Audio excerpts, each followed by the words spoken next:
Students, today we'll be doing the topic objectives of advertising and the social aspects of advertising. So even after doing these two topics, if we are available with some more time, to maybe we'll start with the next topic, that is ethics in advertising.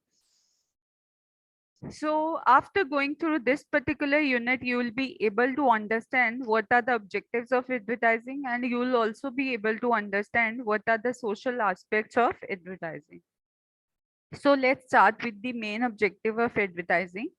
The main objective of advertising is to communicate about the product and service to the prospective customer. So when we did the introduction to advertising, when we discussed what means what advertising actually is, so we just discussed that it is a process of communication. So just like a normal, there was a topic, advertising as a means of communication, wherein we discussed that advertising essentially is a means of communication. So that mean of communication is used by the advertiser to communicate the information about their product and services, or the information about their company with their customer. And they are sharing this information because they want them to purchase their product or services, to use their product or services. And that's why they keep on communicating them from time to time. So, uh, so from that, we can say that the main objective of any advertising that is being done, whether it's print advertising, whether it's broadcast advertising, whether it's done on internet, or whether it's the outdoor medias are used, the purpose of every advertising is to communicate with the prospective customer. Its long-term objective is to generate profits to the firm. Obviously, the hidden objective behind this type of communication is to generate profits to the organization. And now this is a long-term objective. So means by giving just one single advertisement, we just cannot expect our profits to rise. But over a period of time, when people are watching our advertisements again and again, they are getting influenced, so they'll purchase a product repeatedly, and maybe after some period of time they keep using it in more quantity than the earlier one. So this way the profits of the company will increase, because this advertising keeps helps the company in maintaining the demand, the continuity of demand. So that's why with the continuous demand, the sales will be more. So the company will be able to generate more profits in the long run. General objective of advertising is to inform the customers about the attributes and uses of products. So generally talking about, when we are communicating, the basic purpose of that communication is to tell the people about, tell the consumers about what are the various features of the product and service, and how can they use our product and services in their life to get a more value out of that. Now, apart from the journal objectives, there can be many specific objectives which we'll be talking one by one. So the first one is creation of demand. So the main objective of advertisement is to create a favorable climate for maintaining or improving sales, mainly in the growth and maturity stages of products life cycle. You already have studied this product life cycle, which consists of the stages like introduction, growth, maturity, and decline. And therein if you have a related advertising with the stages of product life cycle, you know that initially during the introduction stages, the company has to spend heavily on the advertising, because they need to create awareness among people regarding the availability of their product. But when the product enter, and moreover the sales at that time are negligible, because people are not aware. So advertising helps a lot in creating awareness among the people regarding that particular product or service. And at the growth stage, the sales of company, the sales of that particular product start rising, it starts growing.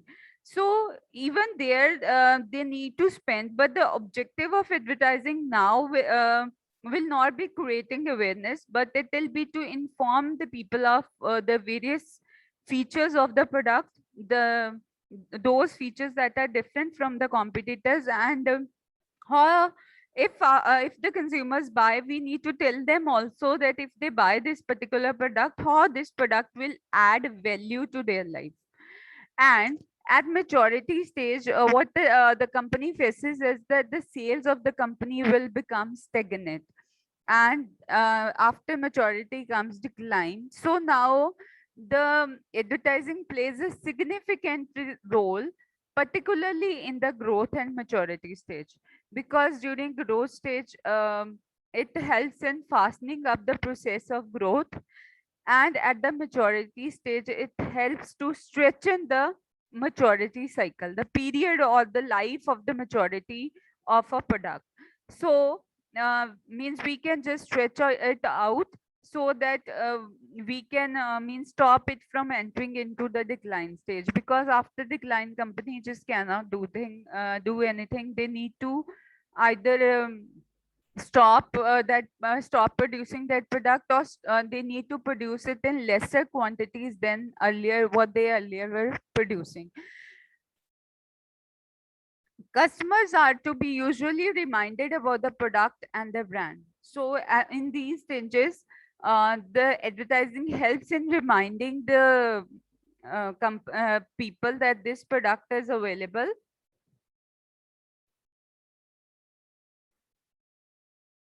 So the advertising may induce new customers to buy the product by informing them about its qualities, since it's possible that some of the customers may change their brands. So those customers who were earlier buying from the competitors, they may get attracted to the product of the company by seeing the advertising, and so they may become our customers during this particular stage.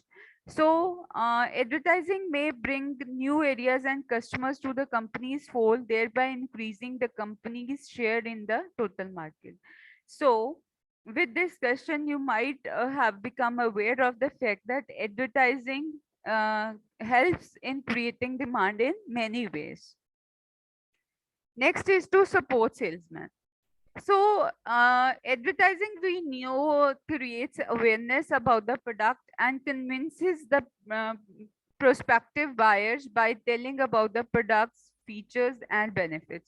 So does it make the job of salesman very easy, because when they'll be going and contacting the customer, they'll be already aware of the product, availability of the product, and about the features of the product. So they need to put in little efforts as compared as compared to the case of absence of advertisement altogether. If advertisement is not there, then all the efforts had to be put in by the salesman. So in that case, people might not be aware of the company, so they need to first um, tell them about the company, then they start introducing the product afterwards. But this is not the case when advertising is there. So we can say that advertising, one of the objective of the advertising is to support the salesman. Next, third is to give information about new product. So whenever a new product has to be launched, so advertising helps in preparing the ground for launch of that particular product. So advertising may be used for introducing a new product in the market. New products needs introduction because potential customers may have never used such product earlier, and the advertising prepares a ground for new product. So because in this case, people might not be aware of that particular product category, so it needs to prepare the ground. It needs to tell in detail about the product, what is the product, what are its features, why it will be useful. So one of the objective of the advertising is to give information about the new product. So most of the advertising in cinema halls or at radio and television are basically serving this purpose.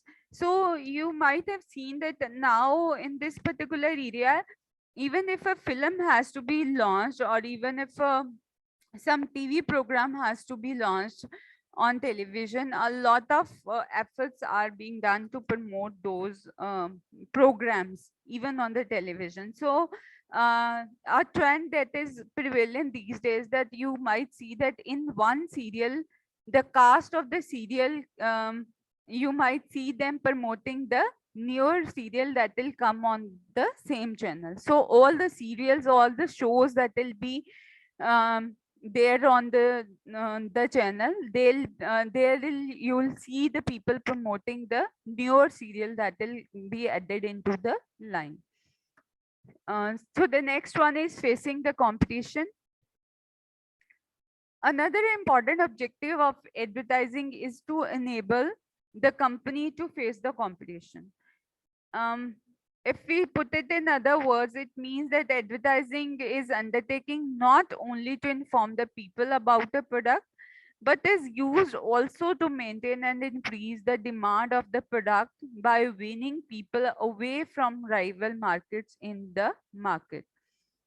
So how advertising helps in doing so is that advertising not only informs the people about the features of their product, they also inform them about the ill effects of using the competitor's product or any defects in the competitor's product. So advertising just try to maintain superiority of their product over the competitor's product, and if they succeed in their efforts, it makes the job of fighting competition very easy. So that's why this is facing competition is one of is another objective of the advertising. Next is it increases goodwill. So large scale advertising is often undertaken with the objective of creating or enhancing the goodwill of the producer's company. This in turn increases the market respect of the company's product and helps the salesman to win customers easily. So you can easily find the answer of this particular thing from your own example. We also feel that the product which are being advertised on national media on a large scale, we feel that those companies are providing good quality product. And if the advertising, if we don't see the advertising of some particular product on television or in any media, we are rather skeptical to buy those particular products.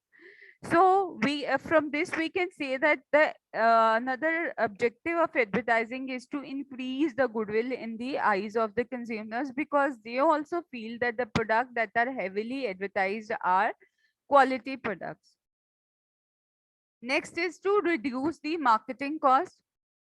Due to advertising, the demand for product increases and it acts as an incentive to manufacture the goods on large scale. As a result of this, cost per unit of product get reduced. So when the firm will have the continuous demand of their goods, they'll try to produce the goods on large basis, and by this way they can just enjoy economies of scale. So by economies of scale, we mean that when goods are produced in large quantities, their per unit cost will be low, because the cost of production, the fixed cost of production will be divided among the larger number of units. So this way, the overall marketing cost will be reduced. So apart from these objectives that are listed here, there are some other objectives that it helps to increase the standard of living. How it helps to increase the standard of living? How it helps to raise the standard of living? Any ideas?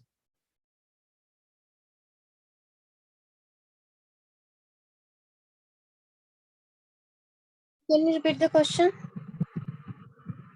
How advertising helps in raising the standard of living?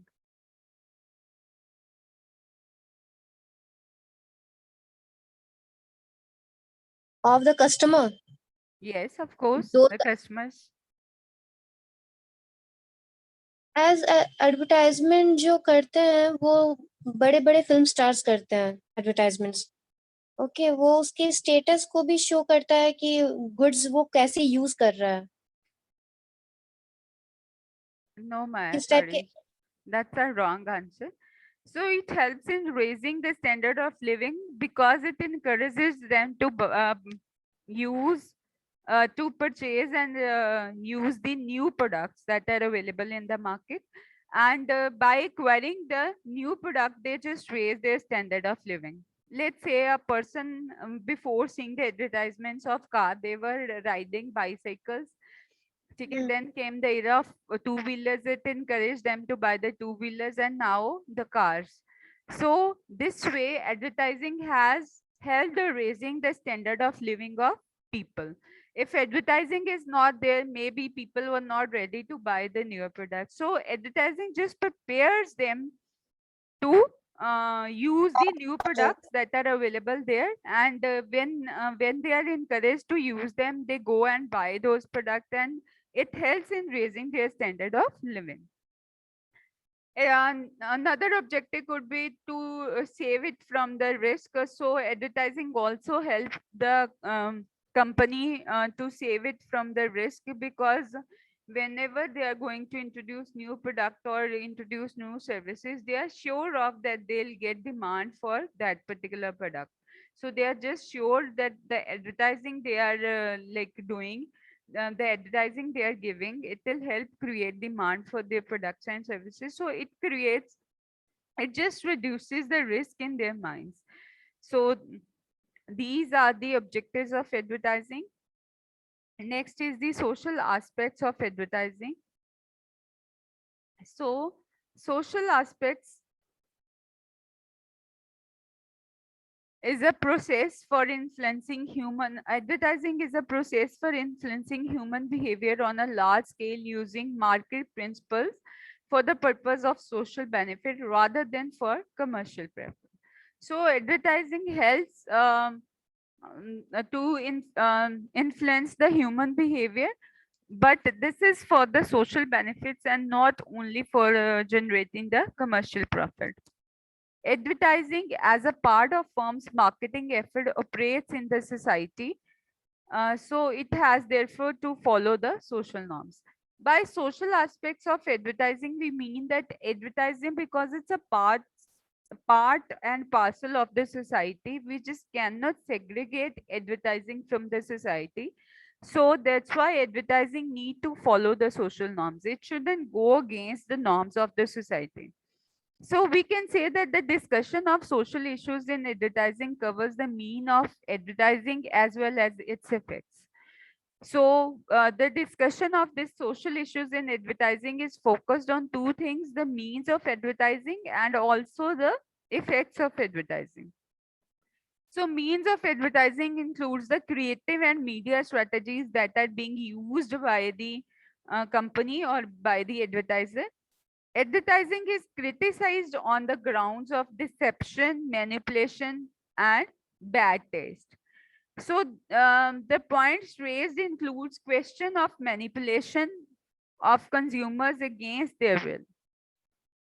And the second objection relates to the social effects of advertising, and that includes the influence on the social values and lifestyles of people. It is believed that the pervasiveness of advertising has an impact on the value system of the society, because it tends to change the value system of society over a period of time after exposure to the advertising. So key area of debate will be deception, manipulation, and taste, because these are the areas based on the means of advertising, and then we also discuss the effects of advertising. So the very first point is deception. Deception occurs when an advertisement is introduced in the perceptual process of the audience, and output of the perceptual process either differs from the reality of the situation or affects buying behavior of the detriment of the consumer. So deception जो है, putting it in simple meaning होता है धोखा देना किसी को, ठीक है. So fraudulent attempt. So advertising के point of view से इसका क्या meaning है that when advertisement is introduced in the perceptual process, by perceptual process we mean the mind of the people, their mental processes, because advertising works there only. It works at our mental processes. So when it's introduced there, and after after exercising the information in the mental processes, the output we receive is if it differs from the reality. Okay, that means whatever we have thought after seeing advertisement, that is entirely different from what we feel after buying the product, or affects buying behavior of the detriment of the consumers. So both way, this is called deception.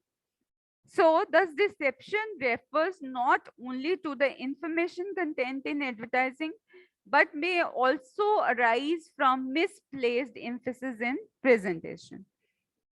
So deception doesn't only results due to the information presented in the advertising, but if the emphasis is put on the wrong thing in the presentation, that also means deception. Gracer has formulated 5 simple questions which may be applied to the information provided in advertisements. If the answer to these questions are no, that means that advertising is deceptive. So it's a kind of test we can undertake to check whether advertisement is deceptive or not. First is the claim testable? Most of the companies in their advertisement, they make the claim number 1 best. So these are the claims made by them. So we need to answer the question whether we are able to test the claim made by the company or not. If it's testable, that means it is not deceptive. But if the claim made by them is something that cannot be tested in the real circumstances, that means the advertising is deceptive. Next is the competitive claim of superiority, defensive in terms of either normal or extraordinary, but reasonable use. So most often the companies claim themselves superior to their competing offerings, and we just need to check whether the claim of superiority is defensive. Defending meaning to defend their own condition or not. Next is, does the claim apply to all models and types in the product range or just to some? So let's say they say that this particular product best camera quality in case of smartphones. We just need to test that whether each and every phone that is being offered by that company has the best camera quality or not, or if that claim is applicable only to the fewer brands, fewer models available from that particular brand.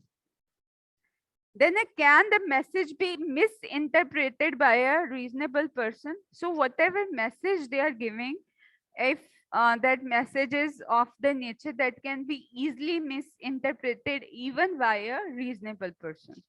So let's say when the Fair and Lovely says it can add to the fairness. So means most of the people believe that this means they'll become fair after using that particular product. So means such type of claims made by the company are deceptive claims. Last is finally the test for relevance is also important. That means, does the advertisement address itself to what consumers want to know? So if the advertising is presenting some information different from what consumers want to know, it also amounts to deception. That means they are not telling them what are the basic features of the product, how they can use, but they are just highlighting on something else. So that also amounts to deception. So apart from this, you just need to know that the Federal Trade Commission of the USA reviews advertising refer to it in accordance with the various criteria that are laid down by the Supreme Court. And those criteria, apart from these five questions, according to the Federal Trade Commission of the USA, another things that we can ask is, advertising as a whole must not create a misleading impression, although every statement separately considered may be literally truthful. So means the whole information that is given in the advertising, it should not create a misleading impression on the minds of the consumers. So generally, you might have seen that the X brands deos, they just advertise that when you'll put on the deo, you'll become a point of attraction among the opposite gender. So the girls will get attracted to you after using that X. So means, so if that creates a misleading, so this is not means something that is actually possible. So these kind of advertisement falls under the category of deceptive advertisements. Advertising must not observe or conceal material facts. So advertising must not be artfully continued to distract and direct readers' attention from the nature of the terms and conditions of an offer. So if the advertising is such that keep the readers away from the actual information that is required by them, that also amounts to deception. Then advertising must be free of fraudulent traps and strategy which would induce actions which would not result from a forthright disclosure of the true nature of the offer. So all these things will lead to the deception of the information. Now, what are the various deceptive practices that are used by the companies? We'll discuss these one by one. First one is bait and switch offers. So the first means the type of deceptive practices that are used by the advertisers include, the first one is bait and switch offers. So in bait and switch offers, what happens is that the advertiser advertises a lower or less expensive type of product, but when a customer requests the product, the same is said is not available. So the customer is made to switch to higher more often the expensive product. So in the advertising, they show a product and that product is said to be available at the lesser price. But when you approach them, that product is actually not available with them. And they'll ask you that you can buy this particular variant, which would be somewhat priced higher than the higher than what was shown to you. Okay, most of the advertising you receive is like, let's say, means a phone will be advertised and you'll be told that this particular phone is available at means at the introductory price of 12,000.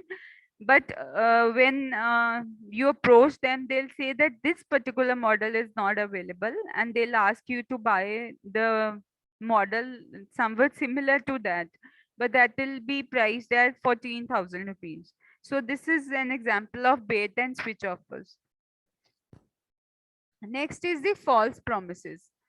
Sometimes impossible promises are made through ads. These promises cannot be fulfilled because it is impossible to do. For example, some health clinic ad promises you to lose 15 kg in 3 months without food, no exercise, and there is no cure. So it turned out that they are just cheating because it was not possible to achieve the target. So these sometimes in advertising, most of the companies, they make false promises. The ad by the Fair and Lovely also fall in the same category because we just cannot change the color of our skin. So it means it is being found that the Fair and Lovely just includes some bleaching agents. So it just bleaches your superficial skin and you feel somewhat fairer than the earlier. But the moment you discontinue its uses, you'll return to your original color. So this is an example of false promises that are being made by the companies. Third is false evidence. The use of celebrities to allow a product for the purpose of attracting a customer is evident as a standard form of advertising. So, as the celebrities often use the advertised product and guarantee its quality, health, etc. So, but we also know that in actually most of the celebrities, they themselves don't use the product they advertise on the television media. So, just using the evidence that they are the one who use it, because during advertising they claim that they use those products. So this is also a deception. Then another type is misleading comparisons. Certain ad claims that make comparison with what they are, it is difficult to confirm falling under this category. For example, a jeweler claimed that his gold is the highest quality gold in the world is hard to prove. Okay, so the comparison is itself misleading, but because no one can prove that the gold used by that particular jeweler is of the highest quality, so there is no standard to check the quality of the gold used by that particular jeweler. So that's why it is also misleading or deceptive. Next is visual distortion. So product display of a different size than the original product, either a different color or light than the original to be sold can be called visually disturbance. For example, in the case of online shopping, it is found that similar products clothing are shown in the most vibrant colors, but if the buyer actually sees the product, they see that it is not exactly the same as what you see on the website. So this is also deceptive practices, because when you see the things online or in images, they feel much more attractive, but when you buy and see it in reality, they are actually different from what you have seen on the website. Another example is that while means you see the packaging on the on Zomato, you are about to order the burger. The size shown of burger is much bigger than the actual size of burger when you receive. This is also the visual distortion. So by visually distorting the images, by playing with the colors or by playing with the size visually, they distort the people to buy. Then hidden fee and some surcharges. So sometimes when the advertising says that this particular product is available at this particular price, but when you go on to buy, they tell them that you need to pay additional shipping charges for that, or you need to pay the installation charges, whether it was nowhere mentioned in the advertising. So people just get lured to buy the product believing that this is the actual price, but actually some hidden fee and surcharges are included into that afterwards. So this is also a case of deception. Next type of the social aspect is the manipulation. So critics of advertising feels that the freedom of choice of consumer is restricted by the power of advertising, since it can manipulate buyers into making decisions against their will or interest. So manipulation here is related to manipulating the consumers to buy something they actually don't want to buy. So manipulation is done through emotional appeals. These companies can utilize advanced and very scientific advertising techniques and thus makes an impression on consumers. The implication is that consumers will be led to make less than optimal decisions by such emotional appeals.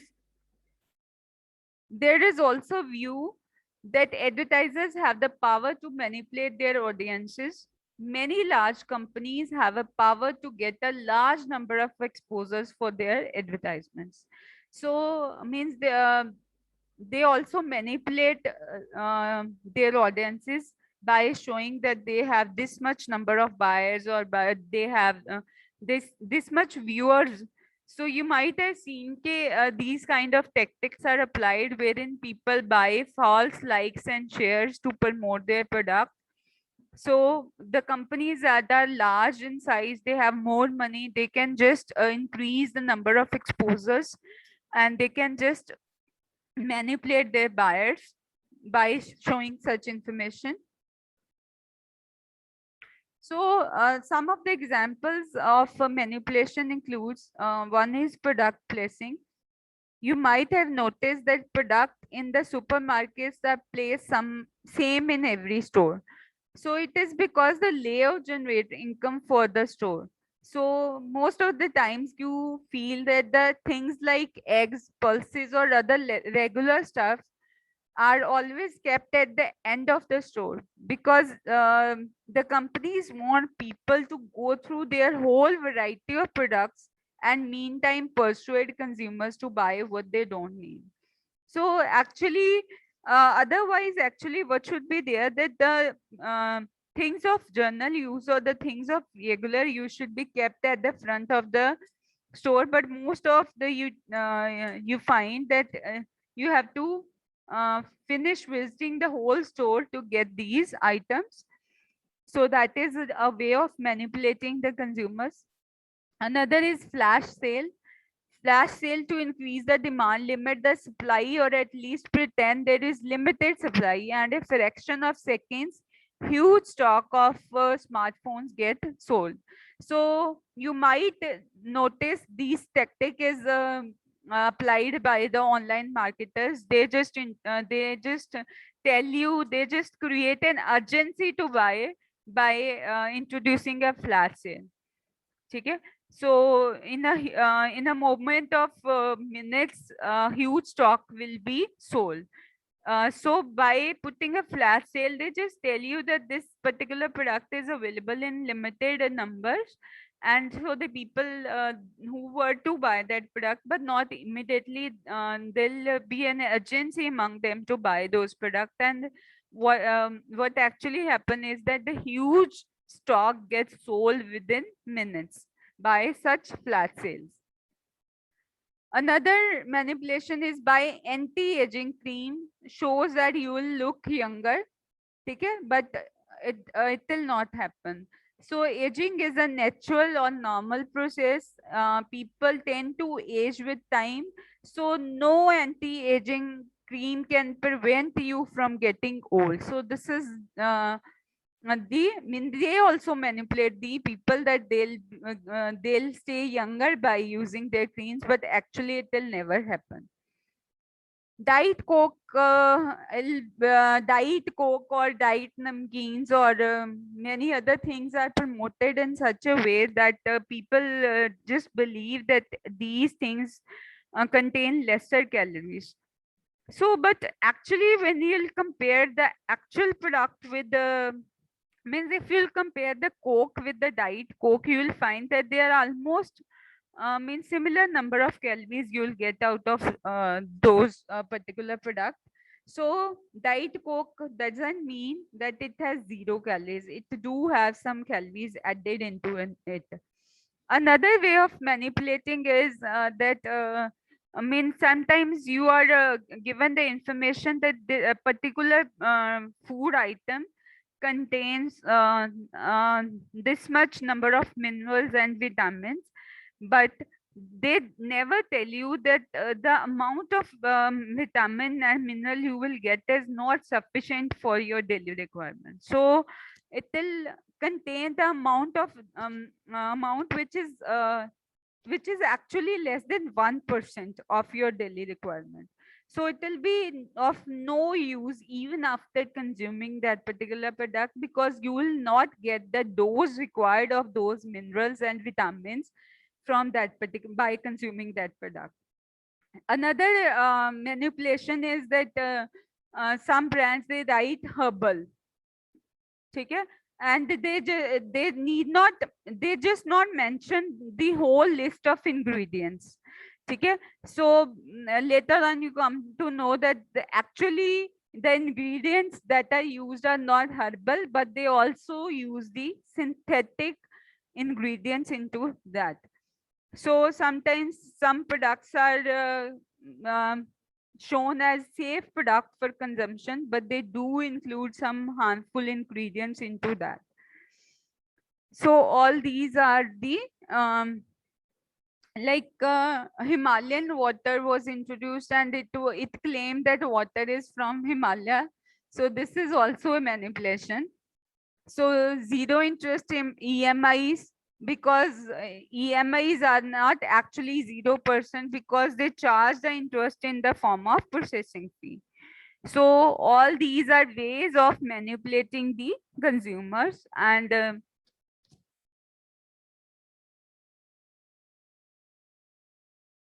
some critics feel that advertising has adverse effects as creative exposition may not always be in good taste. So, on the basis of taste, um, the most important criticisms are: first is moral concern about advertising related to the product itself. For example, cigarettes, alcohol, etc. So the consumption of these items should not be shown on the advertising because these are not means viewed in good taste by the consumers. Then objections to the occasion of exposure to the advertisement is can be viewed as a taste to the advertisement. This will be specifically relevant to the television advertising when children may be among the audience, because most of the advertisements, whether they are meant for children or not, nowadays the marketers have realized that the children are the most influential decision maker in their family. So they target most of the advertisement on the children, even though those products are not meant for the children.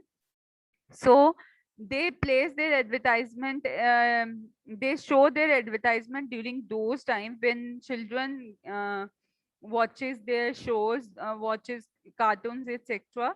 So these type of advertisement are also considered to be bad in taste. Objections to the appeal employed, for example, overemphasize on fear appeal or overemphasize on any type of the appeal being employed by the advertiser, can be viewed in bad taste. Then objections to the techniques of advertising strategy, like excessive repetition of the claim or advertisement or clearly unesthetic presentation. So all these means type of practices being used are viewed as a bad taste to the advertisement.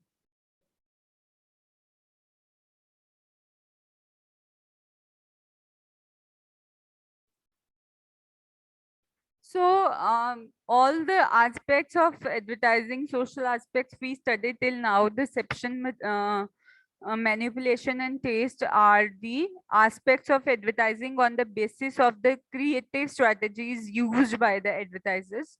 Apart from then, social aspects of advertising are also related to some ill effects on the society. Now we'll be discussing those controversial effects of advertising.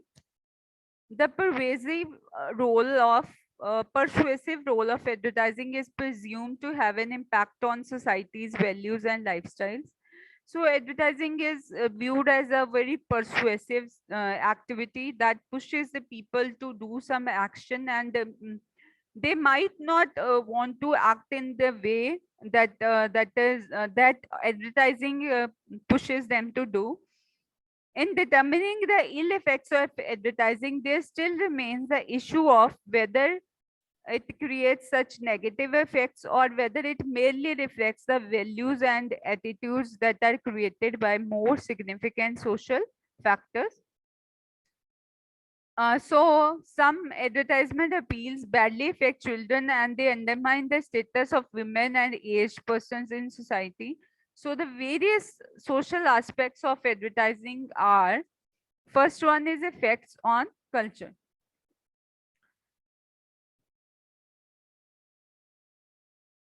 Advertise Advertising affects various social and cultural aspects of the people. It affects their lifestyle, their values, customs, moral values, habits, or their standard of living, their taste, liking, and preferences, etc.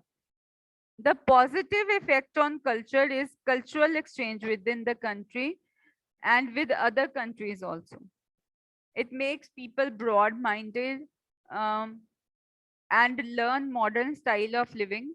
But this cultural exchange also has some negative impact. Ads of tobacco or alcohol product or junk food has spoiled our food habits and distort our value system. Because means advertising brings about the cultural exchange of values, because nowadays we consume products from the global companies, from the brands of the other nations also. They make advertisement as per their cultures. So we can see that apart from promoting something positive things, they also have a negative effect, because this negative effect can be seen in on because our value system always focused on eating the homemade fresh food, but the introduction of junk food items has distorted our value system related to the food habits. Next is materialism. So it is believed that the advertising promotes materialism. So materialism is much glorified with the advertisement, which can have dangerous consequences. It promotes materialism in the sense that it makes people buy the things which they don't need. It plays with the emotions or status or values of general public and encourage them to buy those things which they do not need or which they cannot actually afford. But many critics argue that ads never force the customers to buy more and more products which do not need or they cannot afford. But the reality is the sorted techniques are enforced for persuading consumers that they want the product which is being advertised. So by encouraging the people to buy the things they actually not need, it promotes the materialism. Materialism is the love for the things. So by when we watch advertisement, it creates a desire among ourselves that we just need this product, even though we actually don't need those products. So we can say that advertising helps promoting the materialism also. Next social aspect of advertising is the effect on children, which is much talked about these days. Consumers advocates argue that the children are vulnerable to the advertising because they lack the knowledge and skills to critically evaluate advertising claims, because they are not mature enough to make out that they are being manipulated. Although an adult can easily find out that advertisement that is being presented to them is there to manipulate them, but the children are the age of people who just cannot make out that the advertising is just manipulated. They feel that whatever advertised is true, so they cannot differentiate between programs and the commercials. They insist to their parents to purchase advertisement products. So while marketers argue that ads are educating the children by giving them products, knowledge, and uses, it increases the general knowledge of children, but it also have the negative effect. Let's say that when like these cereals are promoted, breakfast cereals are promoted, like Kellogg's Chocos, or Bonvita or Complan, it make them believe that this is healthy, but actually it does not have any good effect on the health of children. So most of the products that are being advertised to the children are actually sugar laden products which have a load of sugar, which actually had a bad effect on their health. but they just convinces their parents that if they'll eat these things, their health will be better. And next is stereotyping. So this is another problem with the advertising, that it tends to create these stereotypes. Stereotyping means it refers to presenting a group of people in certain roles only. Advertising is often accused of creating and perpetuating stereotypes, though the portrayal of certain groups, including women and ethnic minorities. Advertising has received criticisms for stereotyping women and aged persons. Critics argue that advertisers have failed to acknowledge the changing role of women in society. So women is always portrayed as decorative objects or sexually provocative figures, and she's not given the role of professional, holding any key position or decision maker, etc. Supporters argue that the growth in number of working women and literacy among people remove the problem of stereotyping shown. So what happens? Stereotyping means that the portrayal of some group in a similar manner, that it creates impact on that these people can do these tasks only, because in the most of the advertisement, do you will see the women as doing the household chores only. She's never shown, most of the times on the most of the advertisement, she's not shown as a boss or and someone in the powerful role. So it stereotypes women as something who can do only the who can take care of the household only. Similarly, showing the old age people in a very helpless situation is also another way of stereotyping. So advertising shouldn't promote stereotypes.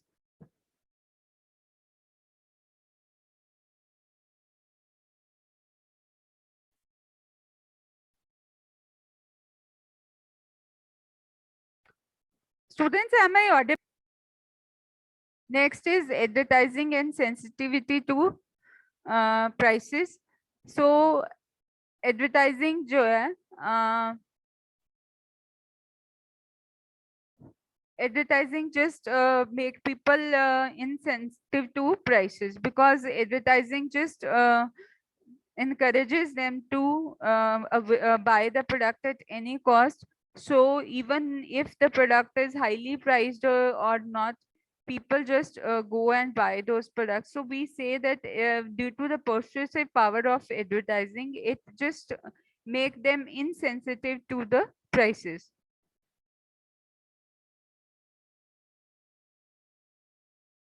So there is a belief that advertising a forced differentiation among the closely resembling brands, and thus dulls the consumer's sensitivity to the price.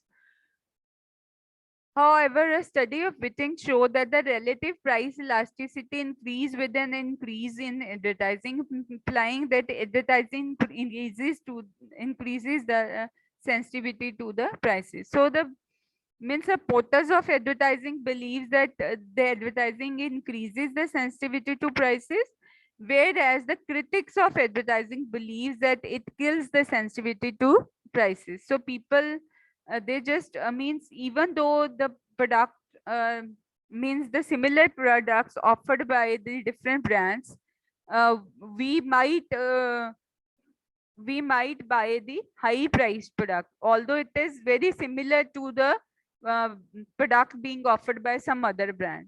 So that's why it's been criticized that advertising kills the sensitivity to prices.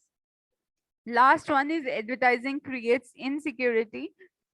So advertising can make people worry about tooth decay, body odor, a lack of self-confidence, and many other ills, while claiming that the advertising products will reduce their worries. So there is no evidence that advertising can create a fear where no fear actually exists. However, it can magnify latent fears.